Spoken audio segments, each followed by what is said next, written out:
E mani mend filmin Terminator, me sa duket bota po shkon drejt asaj profecie. Pse? Tani po ja u tregoj.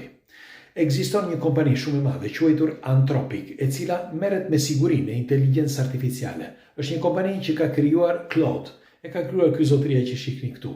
Dhe qeveria amerikane i ka kërkuar që ta lë të lirë këtë Claudin, ose më mirë kontrollin që bën për inteligjencën artificiale, që ajo mos të na kundërvihet ne.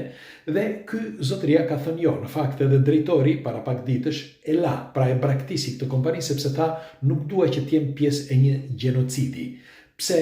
Sepse sipas gjasave dhe ekspertëve, e inteligjencë artificiale në qoftë se do të lihet e lirë, pra në qoftë se nuk do të ketë këtë cloud ose këtë siguri, pra cyber security, mund të na kthehet mbrapsht. Dhe kjo kompani, pra Anthropic, ka thënë jo Pentagonit. Dhe Pentagoni insiston. Ju çfarë mendimi keni për këtë argument? Ju si do të silleshin nëse do të